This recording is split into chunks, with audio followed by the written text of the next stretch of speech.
Sual verirlər ki, Nisa surəsinin 5-ci ayəsində səfehlər dedikdə qadınlar və uşaqlar nəzərdə tutulur. Bu ayənin mənası nə deməkdir? Cavab budur ki, yəni soruşulan ayə belədir. Uca Allah buyurur ki, Nisa surəsinin 5-ci ayəsində Allahın sizin üçün dolanışıq vasitəsi etdiyi mallarınızı səfehlərə verməyin.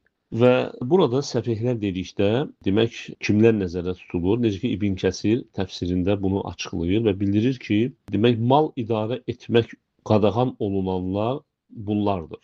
Bəzən az yaşlı olduğuna görə uşaqlar qadağan olunur. Çünki az yaşlı uşaq öz istəyini tam ifadə edə bilmir. Bəzən dəli olduğuna görə qadağan olunur. Bəzən əqli və ya dini naqisliyinə görə qadağan olunur.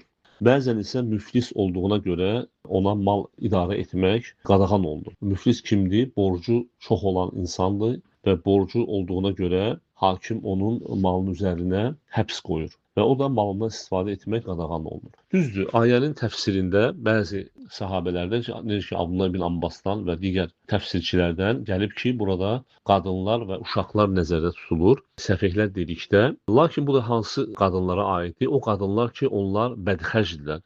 Bədxərcdirlər və malı idarə edə bilmirlər. Bu qəsd olunur. Lakin hər qadın nəzərdə tutulmur. Çünki bildiyimiz kimi bəzən bir çox ailələrdə malı idarə edən qadınlardır və onlar da çox gözəl idarə edə bilirlər. Əgər qadın ailəni düzgün idarə edirsə və malı düzgün xərcləməyi bacarırsa, sözsüz ki, bu ayə ona aid deyil. Burada qəsd olunan israf edən israfçı və həmçində demək malı xərcləməyi düzgün bacarmayan qadınlar nəzərdə tutulur.